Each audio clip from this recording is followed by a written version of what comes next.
Every show with my Jazzmaster is like a new show. It still is, even after hundreds of shows with the same guitar or vintage guitar or new or whatever it is. It's like the most expressive guitar I've ever really played. And I'm not really like technically proficient, you know, like as long as I can feel like connected to like whatever my left hand wants to go or a tone that is coming out of the amp.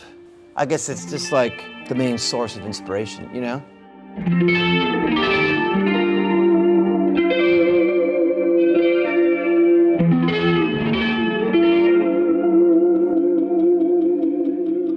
Sounds great. I'm so psyched on this amp.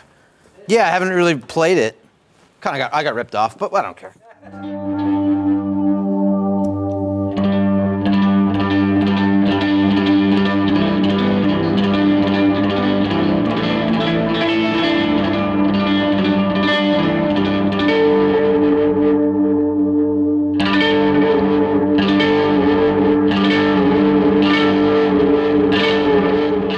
The band needs to have its home and its heart in Philly.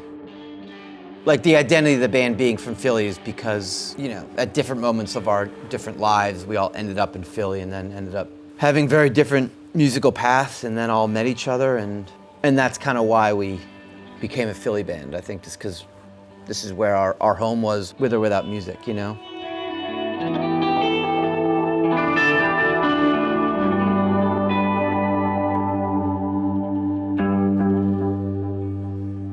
When we started 2005, I always wanted it to be like piano. I always had this like sound I wanted to be a part of. You know, it takes a long time to like not only find the people, but just to get to a place where how do you perform the music you record? You know, that's something that I think we're still searching for and bands search their whole careers for. Like, how do you present your music, you know? I never set out to do anything other than get better at guitar and record and have fun. I feel like the Jazzmaster is just your comrade on that journey or something, you know? It can be really subtle, it can be angry, it can be chill, it can be anything, you know? In a way that, in my experience, I had a hard time getting with other guitars.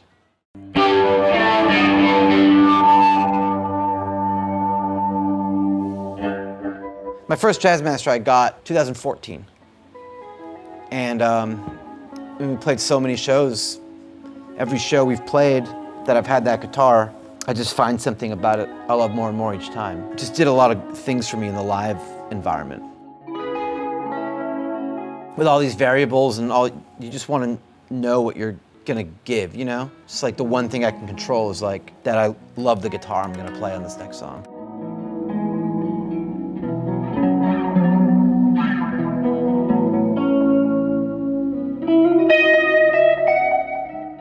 This is a 63, I think.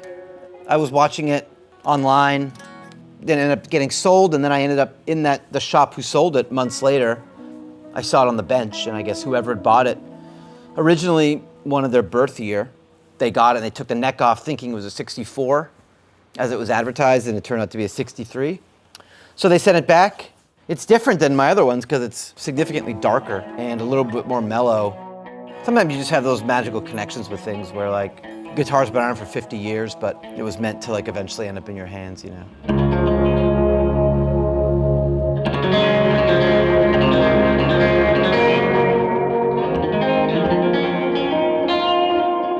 Yeah, the bar is just like kind of the thing that gives you the never-ending possibilities, you know. Some of those guitars in the 60s had like fuzz and tremolo built into them. If anything, I just think of this as like a pedal I'm controlling with my hand.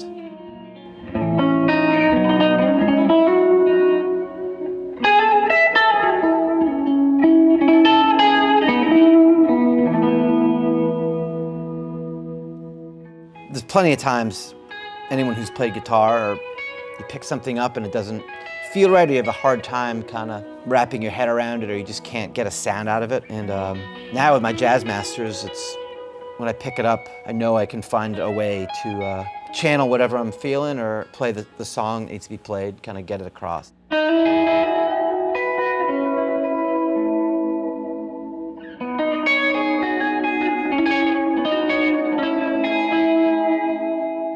I don't know what I'd do without playing guitar or having an idea that I can't wait to experiment on, or having guys to make a ruckus with, or even needing the time away from that. You know, it's like needing like 4 days where you're not on the road, or needing a day off on tour. I love having that day off, you know, because it's sandwiched with a couple epic jam sessions.